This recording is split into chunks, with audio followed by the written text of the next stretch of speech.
नमस्कार दोस्तों, मैं अजय कुमार जैन यूट्यूब के वैदिक एस्ट्रो वास्तु चैनल में आप सबका हार्दिक स्वागत करता हूं और अभिनंदन करता हूं।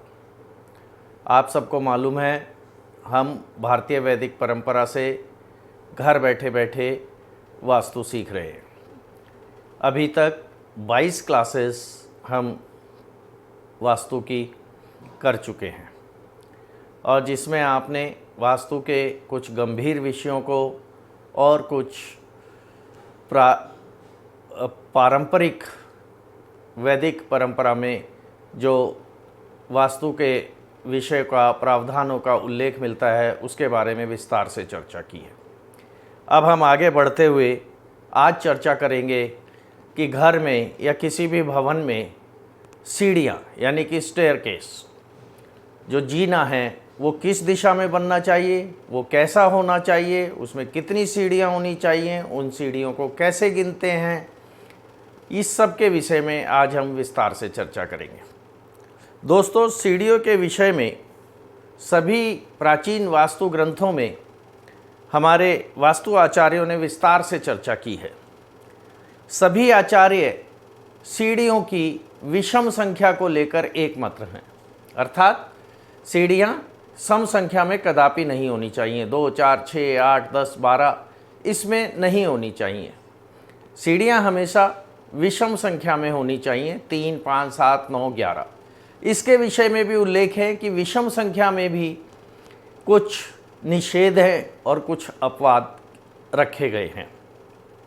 इसके विषय में सबसे पहले हम आज इस पर चर्चा करेंगे कि सीढ़ियों की संख्या कितनी होनी चाहिए। तो दोस्तों, इसमें सीढ़ियों की संख्या विषम में होनी चाहिए, यानी कि 3, 7, 11, 17, 23, यानी कि उस संख्या में जितनी आप सीढ़ियां बनाते हैं 3 का भाग दें और 3 का भाग देने पर उसमें 1 या 2 बचना चाहिए, तभी वो सीढ़ियां प्रशस्त कही। क्योंकि 1 नंबर सीढ़ी को इंद्र, दूसरी नंबर सीढ़ी को यम और तीसरी नंबर सीढ़ी को राज का संज्ञा दी गई है। तो सीढ़ियाँ जो हैं हमेशा विषम संख्या में बनानी चाहिए। 5 इंद्र यम राज, इंद्र यम, तो आपका जो प्रवेश होगा वो राज पर होगा, छठी सीढ़ी पर होगा। यानी कि अब आप देखिए 11 अगर आपने सीढ़ियां बनाई तो इंद्र यम राज 6, इंद्र यम राज 9 और फिर 10वीं सीढ़ी इंद्र और 11वीं सीढ़ी यम और आपका जो प्रवेश होगा वो राज पर होगा। अर्थात कहने का तात्पर्य यह है, इसको हमने चित्र द्वारा भी समझाया है, आप इसमें वीडियो के बीच में चित्र भी देखेंगे, उससे ये आपको समझ में आ जाएगा।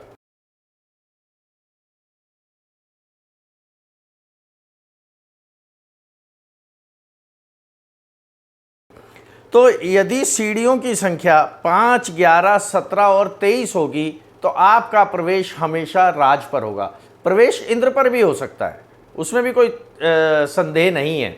इंद्र और राज पर आपका प्रवेश होना चाहिए। यम की स्थान की जो सीढ़ी है, यानी कि 2 नंबर की जो सीढ़ी है, उस पर आपका प्रवेश नहीं होगा। और इंद्र और राज पर आपका प्रवेश तभी होगा दोस्तों जब आपकी सीढ़ियों की संख्या विषम होगी। सीढ़ियों को कैसे गिनना है ये भी हमने बताया। सीढ़ियों को गिनने का तरीका अभी आप चित्र में आगे देख पाएंगे।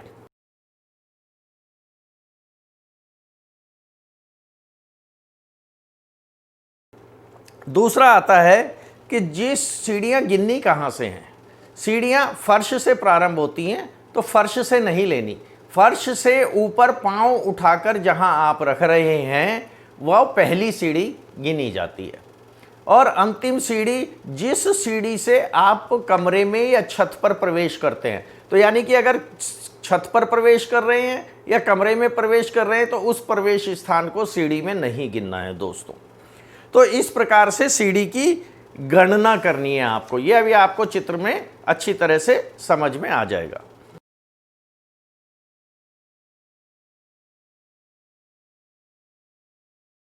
दूसरा है कि सीढ़ी बनानी कहाँ चाहिए, कौन सी दिशा में सीढ़ी प्रशस्त कही गई है।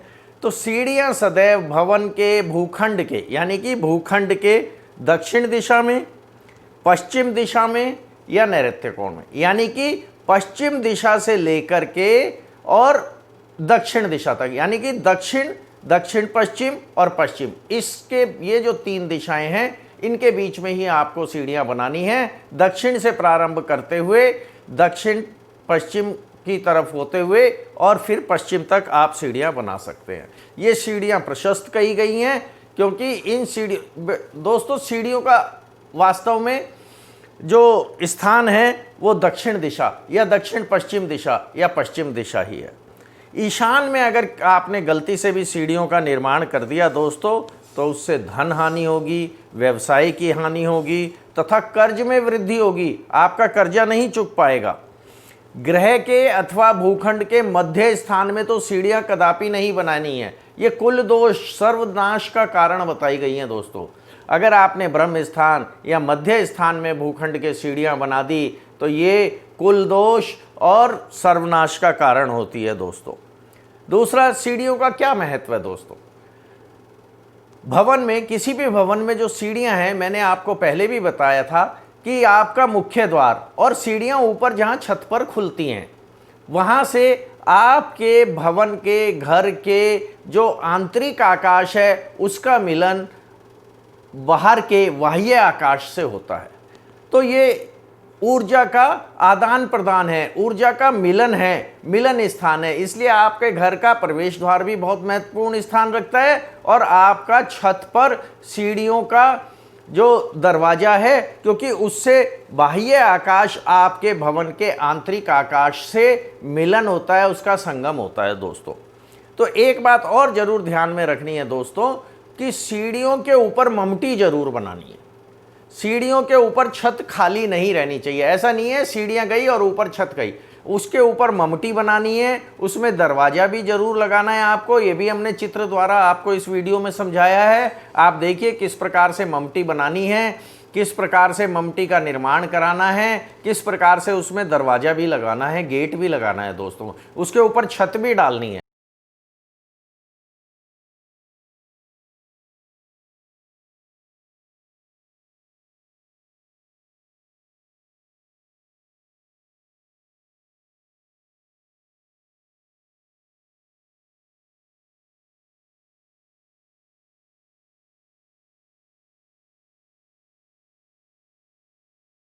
बिना ममटी के निर्माण के जो सीढ़ियां बनाई जाती हैं वो शोक कारक कही गई हैं। ऐसे भवन में निवास करने वाले प्राणी कभी भी जो है वो धन, संपत्ति, ऐश्वर्य, सुख, समृद्धि, शांति और आरोग्य को प्राप्त नहीं करते हैं। कुछ लोग ऐसा करते हैं कि सीढ़ियां जहाँ से प्रारंभ करी हैं नीचे से वहाँ पर दरवाज़ा लगा लिया और ऊपर दरवाज़ा नहीं लगाते हैं, ऊपर उनको सीढ़ियों को खुला छोड़ देते हैं। तो ऐसा दोस्तों बिल्कुल नहीं करना है। सीढ़ियों के ऊपर जो अपने को ममटी बनानी है या सीढ़ियाँ जो हैं वो कहाँ पर खुलनी चाहिए, किस दिशा में खुलनी चाहिए, उसका जो द्वार है किस दिशा में खुलना चाहिए। जब आप नीचे से सीढ़ियाँ चढ़कर ऊपर जाते हैं तो ऊपर जाते समय आपका मुख छत पर चढ़ते समय दरवाजे से पूर्व या उत्तर की ओर रहना चाहिए, अर्थात पूर्व या उत्तर की ओर ममटी का दरवाजा खुलना है दोस्तों आपके। तो इसका कारण क्या है, यह हम पहले बहुत बार इस पर विस्तार से चर्चा कर चुके हैं कि पूर्व और उत्तर दो सार्वभौमिक जो ऊर्जा स्रोत हैं उनका उद्गम स्थान है। वहाँ से आपको कॉस्मिक एनर्जी पूर्व दिशा से और उत्तर दिशा से अर्थ की मैग्नेटिक एनर्जी, इन दोनों का उद्गम होता है, इन दोनों का स्रोत हैं ये। तो वो ईशान कोण जो है वो इन दोनों ऊर्जाओं का मिलन स्थान है, वहाँ से ये उद्गम होती हैं दोनों ऊर्जाएं। तो आपका जो सीढ़ियों का दरवाजा है, ऊपर ममटी का जो गेट है वो या तो पूर्व दिशा में खुले या उत्तर दिशा में खुले या ईशान दिशा में खुले, इसका विशेष ध्यान रखना है दोस्तों। सीढ़ियां बनानी कैसे हैं? सीढ़ियां हमेशा क्लॉकवाइज डायरेक्शन में होनी चाहिए, यानी कि घड़ी के सुइयों के घूमने की दिशा में। एंटी क्लॉकवाइज सीढ़ियाँ जो हैं हमेशा वो आपकी प्रोग्रेस को कम करती हैं, आपकी उन्नति को कम करती हैं, उस परिवार में रहने वाले उस घर में रहने वाले निवास करने वाले प्राणियों की उन्नति में बाधक होती हैं।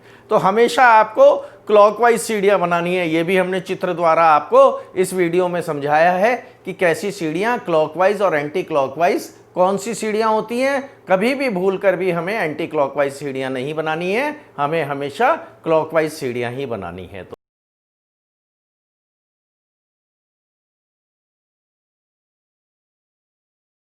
दोस्तों दूसरा है, क्योंकि क्लॉकवाइज और एंटी क्लॉकवाइज सीढ़ियों में फर्क क्या है दोस्तों, क्योंकि उसमें ऊर्जा का जो प्रवाह है वो उल्टी दिशा में हो जाता है दोस्तों।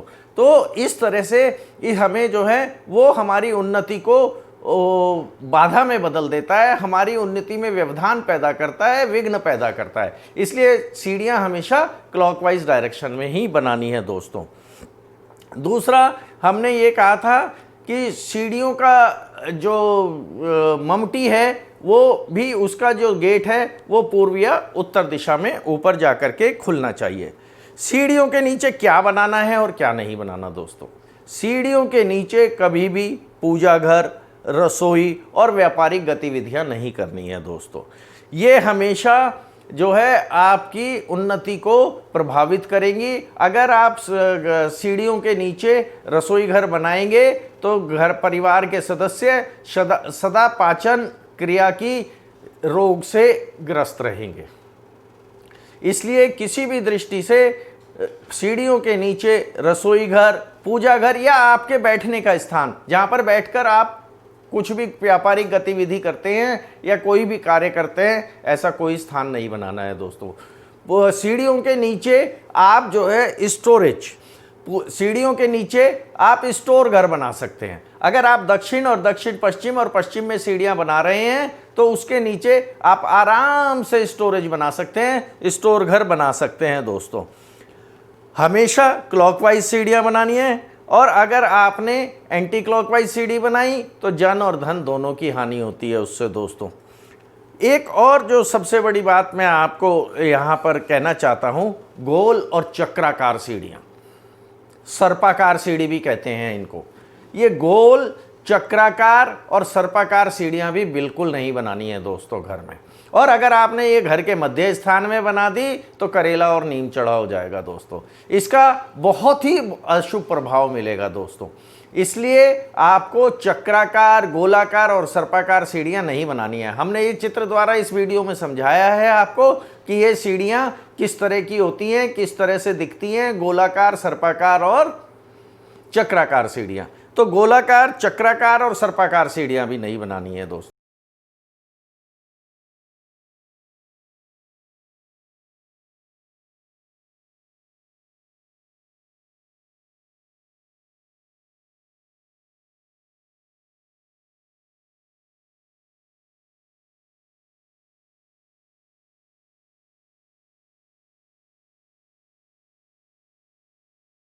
तो अब अगर हम इसका एक सारांश में कहें तो सीढ़ियां सबसे पहली बात है विषम संख्या में बनानी है। विषम संख्या में भी प्रयास करें कि इतनी सीढ़ियां बनानी है कि 3 का भाग उस संख्या में देने पर यदि 2 बचता है तो बहुत अच्छा रहेगा। इससे आपका प्रवेश राज के स्थान पर होगा और उस भवन में निवास करने वाले प्राणी हमेशा धन, संपत्ति, सुख, शांति, ऐश्वर्य और आरोग्य को प्राप्त करेंगे। दूसरा हमने बताया है कि किसी भी दशा में ईशान कोण या मध्य स्थान में सीढ़ियां नहीं बनानी है। ये बहुत दोषकारक है, सर्वनाश का कारण है दोस्तों। इसलिए ईशान कोण और मध्य स्थान यानी कि ब्रह्म स्थान में सीढ़ियां नहीं बनानी है। इसके अलावा हमने आपको बताया कि सीढ़ियों के लिए जो सर्वोत्तम दिशा है दक्षिण दिशा से लेकर पश्चिम दिशा के बीच में कहीं पर भी आप सीढ़ियों का निर्माण कर सकते हैं।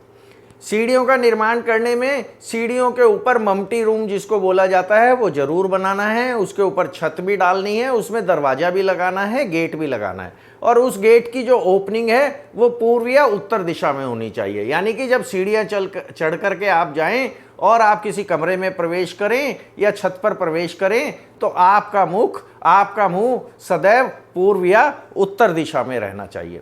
फिर हमने कहा कि सीढ़ियाँ क्लॉकवाइज या एंटी क्लॉकवाइज नहीं बनानी, एंटी क्लॉकवाइज नहीं बनानी है, सीढ़ियाँ हमेशा क्लॉकवाइज ही बनानी है, यानी कि सुइयों के घूमने की डायरेक्शन में बनानी है। दूसरा, सर्पाकार, चक्राकार और गोलाकार सीढ़ियाँ नहीं बनानी है। तो गोलाकार, सर्पाकार और चक्राकार सीढ़ियाँ आपको इस संसार चक्र में ऐसा फंसा देंगी, कर्जों से मुक्ति नहीं मिलेगी, आप दिन प्रतिदिन चक्रव्यूह में फंसते चले जाएंगे, किसी ना किसी कोई ना कोई परेशानी हमेशा आपको घेरे रहेगी, आपका अनिर्णय की स्थिति रहेगी, आप कोई भी निर्णय लेने में सक्षम नहीं हो पाएंगे। तो दोस्तों, हमने ये चर्चा की। और इसके अलावा सीढ़ियों की जो रेलिंग है उसके विषय में विशेष उल्लेख मिलता है कि उसकी रेलिंग हिलती भी नहीं होनी चाहिए, वो बिल्कुल फिक्स होनी चाहिए, उसको किसी भी तरह से स्थिर होनी चाहिए, उसको आप हाथ से हिला करके देखें तो वो हिलनी नहीं चाहिए। हिलती हुई इस रेलिंग या हिलती हुई सीढ़ियाँ या दरवाज़ा जो आपने ऊपर ममटी पर लगाया है वो बिल्कुल फिक्स होने चाहिए, उनके ऊपर अच्छी तरह से रंग रोगन किया हुआ होना चाहिए, उसमें जंग नहीं लगा हुआ होना चाहिए, उसमें किसी भी तरह की टूट फूट नहीं होनी चाहिए, सीढ़ियाँ भी जगह जगह से टूटी फूटी हुई नहीं होनी चाहिए। ये सब अशुभ प्रभाव देती है दोस्तों। तो आपको सीढ़ियों का रख रखाव भी अपने भवन के, अपने मकान के जैसे अन्य स्थानों का आप रख रखाव करते हैं उसी तरह से आपको सीढ़ियों का रख रखाव करना है, और अपने सीढ़ियों की रेलिंग का रख रखाव करना है, सीढ़ियों की ममटी का रख रखाव करना है, सीढ़ियों की ममटी के दरवाजे का रख रखाव। एक और विशेष बात मैं कहना चाहता हूँ, मैंने अक्सर देखा है कि लोगों के घरों में जहां भी मैं जाता हूं सीढ़ियों के नीचे या ऊपर ममटी में कूड़ा कबाड़ इकट्ठा हुआ रहता है दोस्तों। उस कूड़े कबाड़ को बिल्कुल इकट्ठा नहीं करना है। मैंने बार बार आपको बता रहा हूं, हर वीडियो में हम इस पर चर्चा करते हैं, घर में कूड़ा करकट के लिए कोई स्थान नहीं है दोस्तों। जो भी चीज़ें ऐसी हैं जो कूड़ा करकट है, अखबारों की रद्दियाँ, पुराने जूते चप्पल, पुराने कपड़े, पुराने बर्तन, टूटे फूटे सामान, ये सब सीढ़ियों के नीचे या ऊपर ममटी में भरा रहता है दोस्तों। इसको बिल्कुल ना रखें, इसको समय समय पर साफ करते रहें। ममटी की साफ सफाई, सीढ़ियों की साफ सफाई और छत की साफ सफाई और सीढ़ियों के नीचे की साफ सफाई पर विशेष ध्यान दें। मैंने अक्सर देखा है लोगों के घर तो अंदर से बहुत साफ होते हैं, लेकिन उनकी सीढ़ियाँ, उनकी छत अधिकांश रूप से उसी उसमें साफ नहीं होती जिस उसमें वो अपना घर साफ। जिस तरह से आप अपने घर में साफ सफाई रखते हैं उसी तरह से आपको छत, अपने घर की सीढ़ियां और सीढ़ियों के नीचे भी पूर्ण साफ सफाई रखनी है दोस्तों। तभी आप उस भवन में निवास करने से सुख, शांति और ऐश्वर्य, आरोग्य को प्राप्त करेंगे। तो आज हमने ये चर्चा की कि सीढ़ियां कैसी होनी चाहिए, सीढ़ियाँ किस दिशा में होनी चाहिए, सीढ़ियाँ कितनी संख्या में होनी चाहिए, सीढ़ियों की ओपनिंग कहाँ पर होनी चाहिए, इस विषय में हमने विस्तार से चर्चा की। आज के लिए इतना ही। अगली वीडियो में हम फिर किसी और वास्तु के संदर्भ में लेकर के, इस क्लास को लेकर के चर्चा करेंगे और किसी नए विषय पर जानकारी प्राप्त करेंगे। यदि आपको मेरी ये वीडियो पसंद आई हो तो इसे लाइक और सब्सक्राइब अवश्य करें जिससे कि आपको भविष्य में सारी वीडियोस इस संदर्भ में प्राप्त होती रहें। इसके लिए मेरी वेबसाइट vedicastrovastu.in www.vedicastrovastu.in पर भी जाकर के आप जानकारी प्राप्त कर सकते हैं। आज के लिए इतना ही। धन्यवाद। नमस्कार।